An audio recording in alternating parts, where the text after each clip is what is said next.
నమస్తే అండి. నేను మీ దివ్యక్కని. మన సబ్స్క్రైబర్స్ ఎప్పటినుంచో అడుగుతున్న చికెన్ దమ్ బిర్యానీ ఈరోజు నేను మీకు చేసి చూపిస్తున్నాను. ఇలా చేస్తే కనుక మీరు చేసిన బిర్యానీకి పేరట్టడానికి ఎవ్వరు ముందుకు రారో అదరహో అనాల్సిందే. వీడియోని లైక్ చేసి సబ్స్క్రైబ్ చేసుకుని పూర్తిగా చూడండి.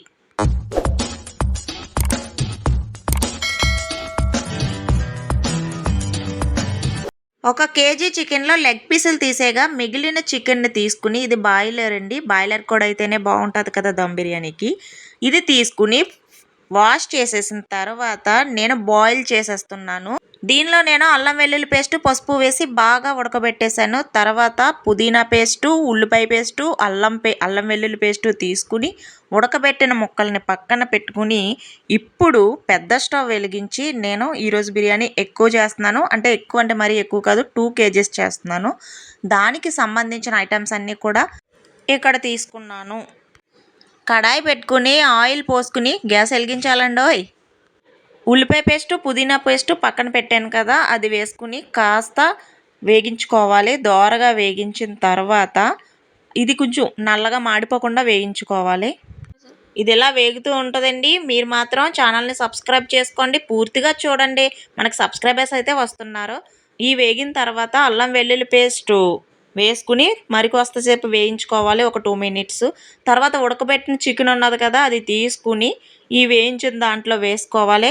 వేసుకుని ఫుల్గా బాగా ఆ చికెన్ ముక్క అంతటికీ కూడా ఈ ముద్ద అంతా పట్టేలాగా బాగా అటు ఇటు కలుపుకుంటూ మనం చేసుకోవాలి. మనకి సబ్స్క్రైబర్స్తో పాటు వాచ్ టైం కూడా రావాలండి. వాచ్ టైం వస్తేనే బాగుంటుంది. ప్లీజ్ పూర్తిగా చూడండి వీడియోని. సరే, ఇంకా ఇది పక్కన పెట్టి ఇప్పుడు ఈ చికెన్లోకి వచ్చేద్దాము. చికెన్ ఇలా బాగా కలిపిన తర్వాత నేను ఇంట్లో తయారు చేసుకున్న మసాలాని వేసి మరలా అటు ఇటు ఫుల్గా అన్ని ముక్కలకే పట్టేలాగా కలుపుతున్నాను. ఇది చికెన్ ఫ్రై దమ్ బిర్యానీ అంటారు. చాలా చాలా టేస్టీగా ఉంటుంది. నిజంగా ఒక్కసారి చేసి చూడండి.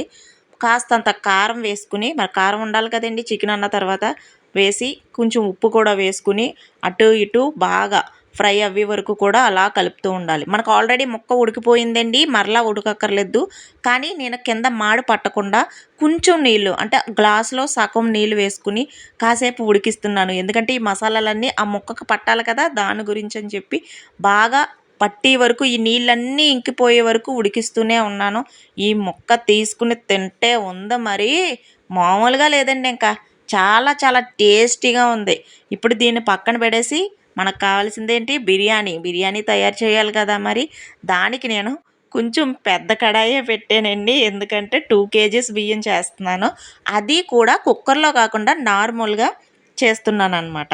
దాని గురించి ఇప్పుడు కేజీ ప్యాకెట్కి అమ్ముతారు కదా, ఇవి పలావ్ సామాను, ఇవి తీసుకున్నాను నేను. ఒక ప్యాకెట్ మొత్తం వేసేసాను. ఒక్కొక్కటి ఏంటంటే నేను ఇందులో టేస్టింగ్ సాల్ట్ అస్సలు వేయట్లేదు. టేస్టింగ్ సాల్ట్ ఎక్కువ వాడకూడదండి, అసలు వాడకపోవడమే బెటర్ అండి, స్కిప్ చేసేయండి. ఈ వస్తువులన్నీ వేసేసిన తర్వాత బాగా కొంచెం ఫ్రై అయిన తర్వాత మనకి స్మెల్ వస్తూనే ఉంటుంది. తర్వాత ఉల్లిపాయలు, పచ్చిమిరకాయలు కూడా వేసుకుని బాగా వేపుకోవాలి. ఇదంతా ప్రాసెస్ నేను ఆల్రెడీ నార్మల్ బిర్యానీ చేశానండి. ఆ బిర్యానీ చూడండి, లింక్ పెడతాను. కానీ అది కుక్కర్లో చేశాను, ఇది నార్మల్గా బయట చేస్తున్నాను అనమాట. తర్వాత నేను కొంచెం క్యారెట్ కూడా కలర్ఫుల్గా ఉండాలి కదండి, డాడీ వాళ్ళు ఉన్నారు కదా, క్యారెట్ కూడా వేయమన్నారని క్యారెట్ వేసాను, టమాటా ముక్కలు కూడా వేసాను. ఈ రెండింటిని కూడా బాగా మగ్గించేసాను అనమాట. నేను వాయిస్ ఓవర్ ఇస్తుంటే సడన్గా మా అమ్మాయి ఆపించేసి, నువ్వు అన్నీ బాగానే చెప్తున్నావు కానీ నెయ్యి వేసావు, కొంచెం కొంచెం ఆయిల్ వేసావు, అదెందుకు చెప్పడం మిస్ అవ్వేవని చెప్పేసి నాకు కొంచెం క్లాస్ పీకుతుంది. అది తీసుకుని మళ్ళీ మొదలు పెట్టాను అనమాట. ఇది బాగా ఇవన్నీ మగ్గిన తర్వాత అల్లం వెల్లుల్లి పేస్ట్ పక్కన పెట్టుకున్నాం కదండి, ఒక 2 స్పూన్ల అల్లం వెల్లుల్లి పేస్ట్ వేసుకుని పచ్చివాసన పోయేంత వరకు కూడా బాగా వేపుకోవాలి. కొంచెం పుదీనా పేస్ట్ కూడా ఉంది కదండి, ఈ పుదీనా వేయడం వల్లే బిర్యానీ చాలా చాలా టేస్ట్ వస్తుందండి. నేను ఫస్ట్లో అసలు పుదీనానే వాడేదాన్ని కాదు, ఎక్కడో తేడా కొడుతుంది అనుకున్నాను. కానీ పుదీనా పేస్ట్ వాడిన దగ్గర నుంచి కూడా ఆరోగ్యానికి ఆరోగ్యం, ఆహా టేస్ట్కి టేస్ట్ అనమాట. తర్వాత ఇంట్లో 2 స్పూన్ల మసాలా ఆడుకున్నది ఉంటుంది కదా, అది వేసి తర్వాత మొన్న నేను బిర్యానీ చేసిన దాంట్లో సగం బిర్యానీ మసాలా మిగిలిపోయింది. ఆ ఫుల్ మసాలా పొడి అంతా కూడా నేను వేసేస్తున్నాను. కొంచెం ఘాటుగా ఉండాలి కాబట్టి కారం కూడా వేసాను, ఉప్పు కూడా వేసేసాను. వేసిన తర్వాత ఒకసారి మిశ్రమాన్ని బాగా కలుపుకోవాలి. ఇలా నేను చూపిస్తున్నట్టు బాగా కలుపుకోవాలి. తర్వాత 2 కేజీల బియ్యం తీసుకున్నాను నేను. దానికి ముందుగానే కొద్దిగా నెయ్యి వేసేసి అందులోనే బియ్యంలోనే కలిపేసి పక్కన పెట్టుకున్నాను. నాకు 2 కేజీలు నేను తీసుకున్న వాటర్ ఉంటది కదా! అది 2 గిన్నెలు అవ్వినియి బియ్యం. దానికి 2 గిన్నెలకి 4 గిన్నెలు వాటర్ పొయ్యాలి. కానీ అంతకన్నా ముందుగా ఇది మొత్తం ఇదంతా కలిసేలాగా బాగా కలుపుకోవాలి. చూసారా? బియ్యమే బిర్యానీలాగా ఎలా కనబడిపోతుందో భలే ఉంది కదా! మా ఇంట్లో అదే అంటున్నారు. ఇదే బిర్యానీలాగా ఆనేస్తుందేంటి అని చెప్పేసేసి అంటున్నారు. సరే అని చెప్పేసి కొంచెం కొత్తిమీర కూడా వేసేసుకొని వాటర్ పోసుకున్నాను నేను. నేను తీసుకున్న ఆ గిన్నెతో 2 గిన్నెలు బియ్యం అవినియి. 4 గిన్నెలు వాటర్ పోసుకున్నాను నేను. వాటర్ పోసుకొని ఒకసారి ఉప్పు గట్టా అన్నీ సెట్ చేసుకోవచ్చు. ఇది కుక్కర్‌లో కాదు కాబట్టి మామూలుగానే సగం ఉడికిన తర్వాత కూడా మనం ఉప్పుని చూసుకోవచ్చు.